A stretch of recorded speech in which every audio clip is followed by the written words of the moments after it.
Okay, so we got Nigeria's latest mystery index, and here it is, right here. So we're going to talk today about how miserable our lives really are in the Federal Republic of Nigeria. It's a new report from Financial Derivatives Company, and we just teased that on Twitter a few minutes ago. And now let's get the fireworks to start.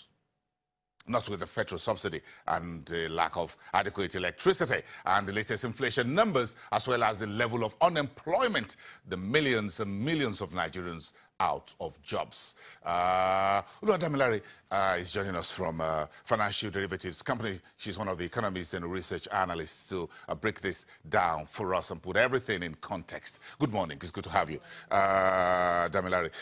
So let's get on with the burning economic issues. And I'm interested in the mystery index. Let's show you the numbers, folks. Let's bring it on. And then, Damilare, you can talk us to how we arrived, or how you folks, your team, of analysts and researchers arrived at this index higher, 3.7%. When was the last index and what happened in between?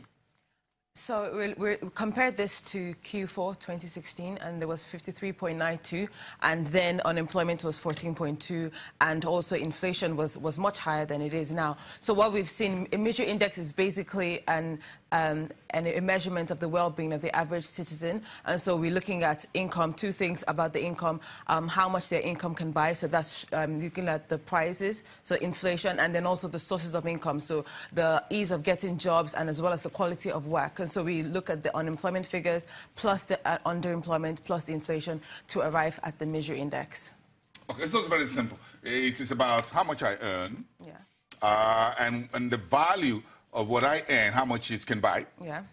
Then you look at the level of unemployment. Yeah. And basically you try to find how improved my life had been, or how miserable I am. Yeah. Okay, so what's the figure now? 3.7% on the index reading. The measure index right now is 55.9, so it's increased by 3.7%. That's an annualized basis. Yeah, that's for the quarter, just for Q3. For Q3, yes. 2017. 2017. So we look at the unemployment for that quarter, as well as the most recent inflation figures, which was November, and we just add them all up, and we arrive at 55.9. Okay, very interesting. River State has the highest mystery index in Nigeria. That's an oil-producing state. Yes. And this is one of the bad news I'm sure a lot of Nigerians will be looking at. One of the richest states in Nigeria should be.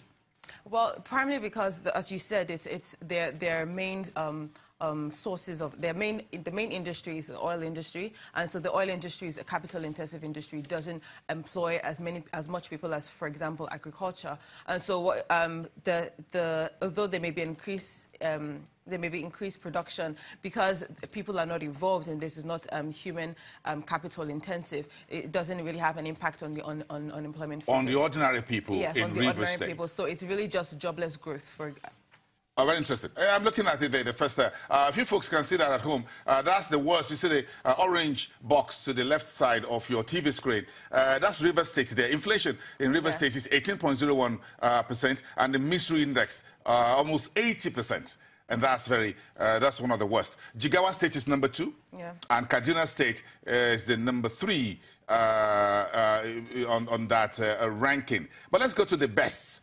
Well, the best among the worst, if you want to put it, because if you look at the rate, isn't it? The 3 on the right side column of the screen, where you have Taraba State, which has the lowest mystery index. That is, the folks in Taraba State are less miserable than feels like me in Lagos. And Osun is also better, and Ogun State. What's happening in those 3 states are the 3 at the bottom of the pyramid, but the best, where misery is much lower.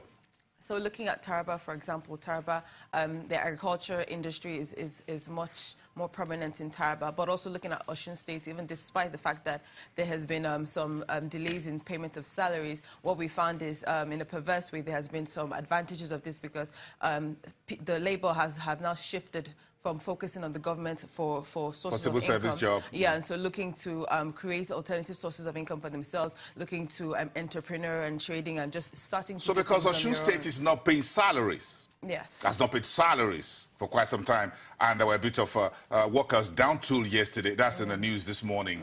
So folks now spend more time doing agriculture, artisanship, and a few other things to fend for themselves. And that failure of Osun State government to pay salaries has been a positive reading on the misery index. Yes. So people in Osun State are taking their destiny in their hands. Yes, as it were. So they're moving from focusing on the government for jobs and moving to do things for themselves and for income. Yes. So if government is not paying salaries in Osun State, I go do some farming, sell some farm products, and then do some petty trading, buying, selling, catering, so many different things that people are all opting to. This is one great story of how Nigerians are resilient, even in the face of adversity. Very interesting story. You guys need to focus on that. Osun State is not paying salaries, but the misery index is one of the lowest. So if you thought that lack of payment of salaries is a problem, the folks in Osun State seem to have a way around that. That's what the latest misery index has revealed. Okay, let's go on to some good news and some bad news. As we seem to have more bad news there. Let's bring that on screen, folks, from the production room. The high oil price and the power sector seem to be some good news.